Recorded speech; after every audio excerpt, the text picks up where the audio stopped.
આ દ્રશ્યો અમદાવાદના ધંધુકા શહેરના છે। ધંધુકામાં ફરી એકવાર રોજગાર ઘટના સામે આવી છે। ધંધુકા શહેરની નસીબ સોસાયટીમાં અંગત અદાવતને કારણે એક યુવકને જાનથી મારી દેવામાં આવ્યો છે। આખા પંથકમાં અત્યારે ભારેલા અગ્નિ જેવી પરિસ્થિતિ છે।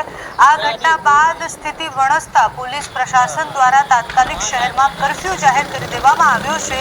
એટલું જ નહીં, પોલીસનો મોટો કાફલો પણ ખડકી દેવામાં આવ્યો છે। મળતી માહિતી પ્રમાણે ધંધુકાની નસીબ સોસાયટીમાં જૂની અદાવતને લઈને બે પક્ષો વચ્ચે ઉગ્ર બોલચાલ થઈ। જોતજોતામાં આ બબાલ હિંસક સ્વરૂપ ધારણ કરે છે અને પછી ભરવાડ સમાજના એક યુવક પર જીવલેણ હુમલો કરવામાં આવે છે।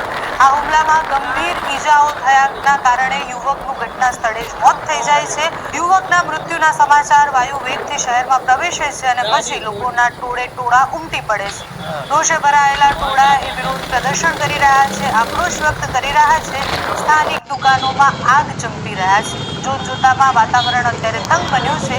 દુકાનો ટપોટપ શટર પાડી અને બંધ થઈ રહી છે અને આખા વિસ્તારમાં હિંસક ઘટનાની જાણ થતાં જ અમદાવાદ ગ્રામ્ય પોલીસનો મોટો કાફલો ધંધુકા દોડી આવ્યો છે। પરિસ્થિતિ વધુ ન બગડે તે માટે તંત્ર દ્વારા તાત્કાલિક કર્ફ્યુ જાહેર કરી દેવામાં આવ્યો છે। પોલીસે હાલમાં સમગ્ર વિસ્તારમાં ચુસ્ત પોલીસ બંદોબસ્ત ગોઠવી દીધો છે। તોફાની તત્વોને ઘેરવા માટેનો પ્રયત્ન અત્યારે ચાલી રહ્યો છે। સાથે જ પોલીસ હાલ સીસીટીવી ફૂટેજથી લઈને અલગ રીતના જેટલા પણ લોકો વિરોધ કરી રહ્યા છે એ લોકોની ધરપકડથી લઈને આરોપીઓની ધરપકડ માટે તૈયારીઓ કરી રહી છે, તપાસ કરી રહી છે। ધંધુકામાં જ કિશન ભરવાડ નામના યુવક સાથે જે થયું એ ઘટના પછી હવે ફરી એકવાર ધંધુકામાં આ પરિસ્થિતિ આવી છે। આ પરિસ્થિતિ વધારે વણસે એવું લાગી રહ્યું છે કારણ કે જે દ્રશ્ય સામે આવી રહ્યા છે વધારે ભયાનક છે। ધંધુકામાં આવી હિંસક ઘટનાઓ પહેલા પણ થયેલી છે, જેના કારણે સ્થાનિક લોકોમાં ખૂબ ચિંતા છે।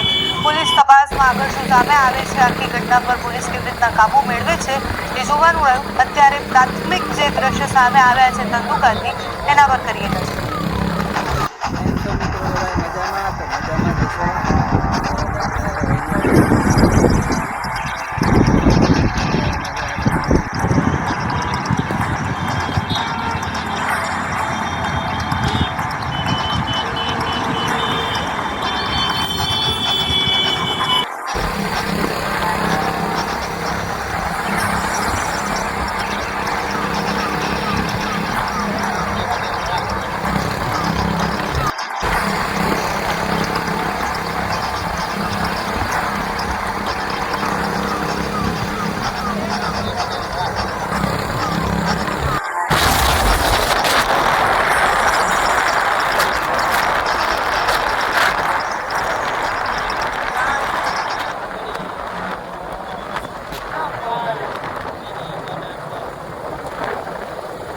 ગાડી ફોડ નહીં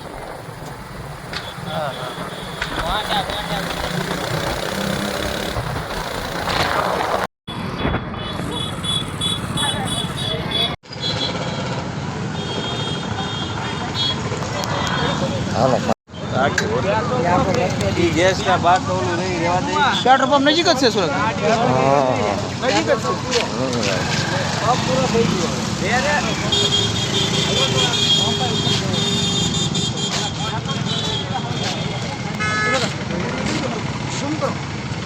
मन नहीं था और आम करो आम झूम करवा